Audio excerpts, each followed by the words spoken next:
Hey friends, so I had a conversation with an acquaintance not too long ago, and it got me thinking about something. So just to set some of the scene here, this woman has a decent job, her husband has a decent job, but I've encountered her several times. We've chatted. We interact with some of the same people in a professional environment, and we know a little bit about each other. For instance, what she knows about me is that I have a vlog called Budget Girl, and I'm very into like frugal living. And what I know about her is that she likes stuff. Now, there's nothing wrong with liking stuff. I love stuff, but several of the encounters that I've had with her have been based around her talking about new things that she or her husband has purchased. MacBooks, cars, guns, TVs, that kind of thing. And I don't know, maybe I was being a little bit of a Debbie Downer or something, but we were in the same room with some other people one day, and she started talking about going on a cruise. And I piped in that I would love to do that when I'm debt free. And I guess this is something that I say on a semi-regular occasion. I talk about, I have plans for the future. I certainly don't think that I bother anyone about, it's not a secret that I have a vlog, but I don't think anyone at my office actually watches it. They're aware I have it, but I don't think they actually watch it.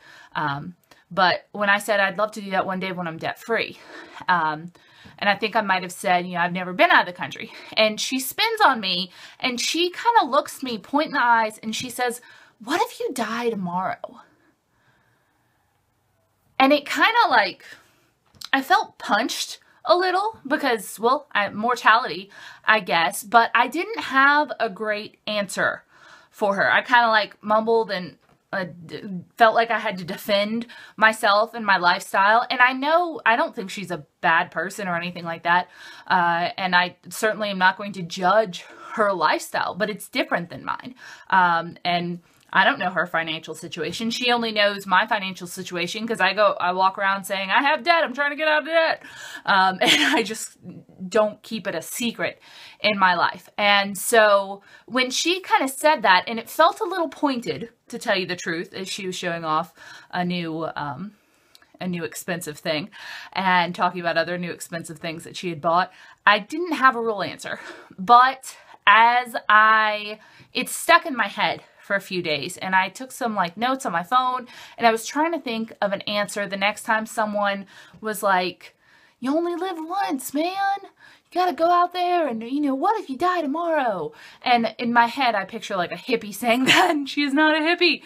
But I feel like I needed to do some real thinking about this whole, well, am I wasting my 20s? It's been implied before that by trying to get all this debt out of the way now, instead of letting it take the 10, 15 years that it would take if I paid it off normally, I'm weird. I'm missing out on things. I'm sacrificing my youth for something, I don't know, that I could be out living it up. And it doesn't really bother me until someone said, "Well, what if you die tomorrow?" And as I thought about it more, I was like, so what? What if I die tomorrow? No day is promised to us, but why on earth would I want to live as if I was going to die tomorrow? That's a horrible way to live. That's...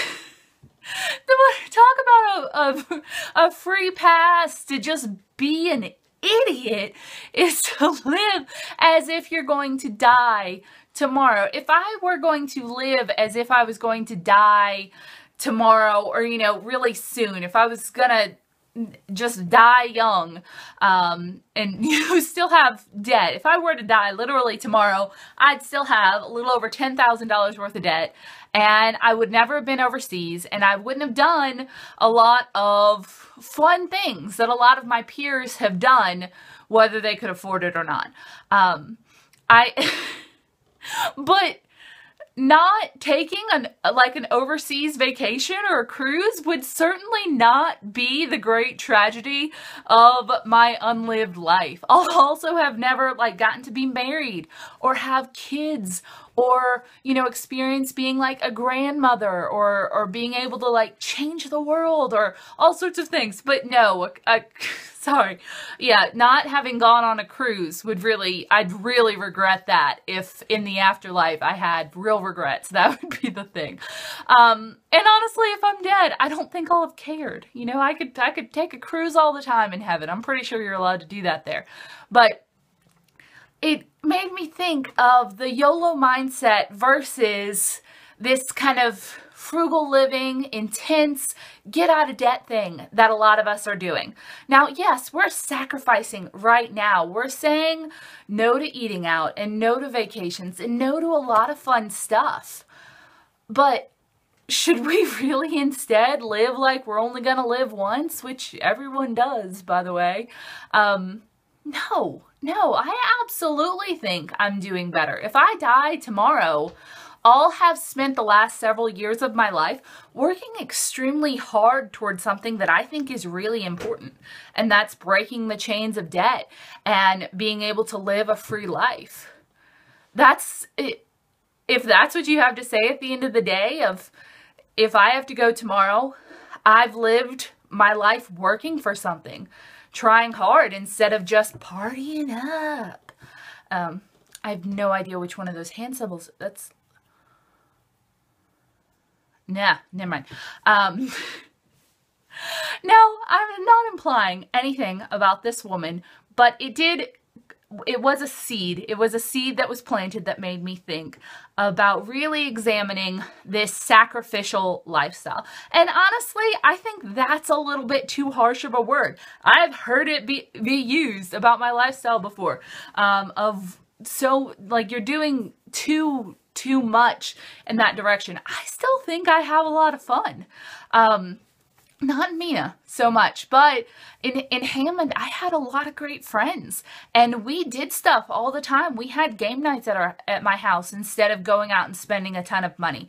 If we wanted to drink, we'd do a house party type thing and not just go out to a bar and lay down a couple hundies and drink them away.